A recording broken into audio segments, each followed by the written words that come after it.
খবর 24 সাথে আপনাকে স্বাগত। নতুন নতুন খবর জানার জন্য আমাদের চ্যানেলে চোখ রাখুন। নমস্কার দর্শক বন্ধুরা, স্বাগত আমাদের এই চ্যানেলে। 21শে জুলাই তৃণমূলের শহীদ দিবস উপলক্ষে কলকাতায় আসছেন বহু মানুষ। কেউ কর্মী, কেউ সমর্থক। এ ছবি নতুন নয়, প্রতি বছরই ট্রেনে কিংবা বাসে চেপে এভাবেই আসেন তারা।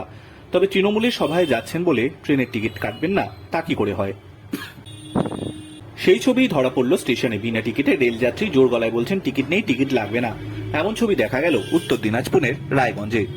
উত্তর দিকের জেলাগুড়ি তুলে হওয়ায় দুদিন আগে থেকেই ট্রেনে চাপছেন তৃণমূলের কর্মী সমর্থকেরা। ভিড় এড়াতে আগেভাগেই চলে যাওয়া ভালো বলে মনে করছেন তারা।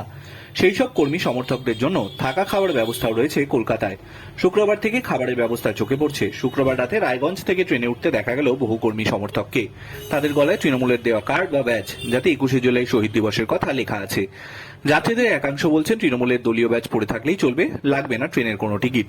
এদিন রাতের রাধিকাপুর এক্সপ্রেস ট্রেনে চেপে কলকাতা দিকে রওনা হন কয়েকশো তৃণমূল নেতাকর্মী। তাদের সবার গলায় দলের ব্যাজ ঝোলানো।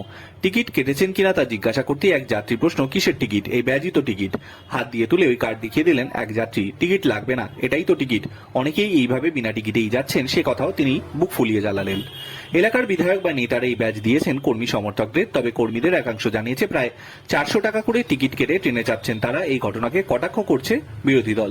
এলাকার বিজেপি নেতা প্রবীর ঘোষ বলেন, শুধু কর্মী সমর্থকেরাই নন, অনেক নেতারাও বিনা টিকিটে যাতায়াত করছে। তিনি আরো বলেন, ছাপ্পা করে ভোটে জেতা তৃণমূল কংগ্রেসের কাছে বৈধভাবে টিকিট কেটে ট্রেনে ওঠার আশা করাই বৃথা। Bureau report.